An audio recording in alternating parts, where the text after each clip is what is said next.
Judge Joe Brown slams Tyler Perry's work as anti-masculine. In a striking and highly controversial statement, former television personality and judge, Joe Brown, has launched a scathing critique of entertainment mogul Tyler Perry, accusing him of creating anti-masculine content that he claims actively tears down straight black men. Brown's comments have ignited a fierce debate, with many defending Perry's work while others agree with Brown's long-held criticisms. The accusation. Judge Joe Brown, known for his long-running syndicated courtroom show, made the remarks during an interview with the online platform The Art of Dialogue. Brown, who has a history of speaking his mind on social and political issues, did not mince words when discussing Tyler Perry's immense influence in film and television. He specifically pointed to Perry's recurring character Madea, a tough-talking, gun-toting grandmother, as a prime example of what he considers to be a damaging portrayal. Brown argued that Madea, a man dressed in a woman's clothes, is often the most powerful and respected character in Perry's films, while the straight, black male characters are frequently depicted as bumbling, unfaithful, or cowardly. He stated that this dynamic sends a negative message to both black men and society at large.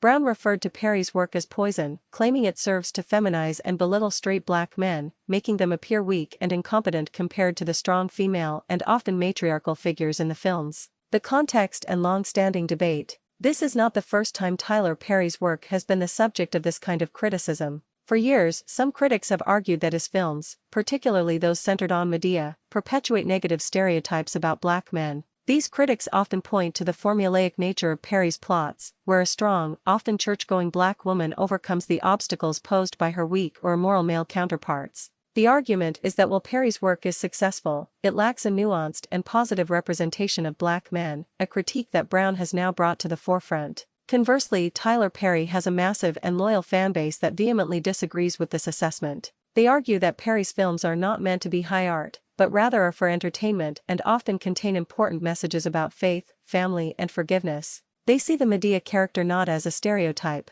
but as a beloved and powerful symbol of a certain type of black woman, a tough, no-nonsense matriarch who holds her family together. Fans also point to the fact that Perry's work provides consistent employment for black actors, writers, and crew members, something few others in Hollywood have done on his scale. They believe his critics are out of touch with his audience and are unfairly judging a formula that has brought joy and inspiration to millions. Tyler Perry's response. To date, Tyler Perry has not officially responded to Judge Joe Brown's comments. Perry has a history of largely ignoring public criticism of his work, choosing instead to focus on his massive production studio and his continued output of films and television shows. He has often said that his work is for the people who support him and that he is not concerned with the opinions of critics. The controversy highlights a deep and ongoing conversation within the black community about media representation, gender roles, and the kinds of stories that are told. While Brown's comments have drawn both praise and condemnation, they serve as a reminder that Tyler Perry's immense influence in media is not without its share of scrutiny and debate.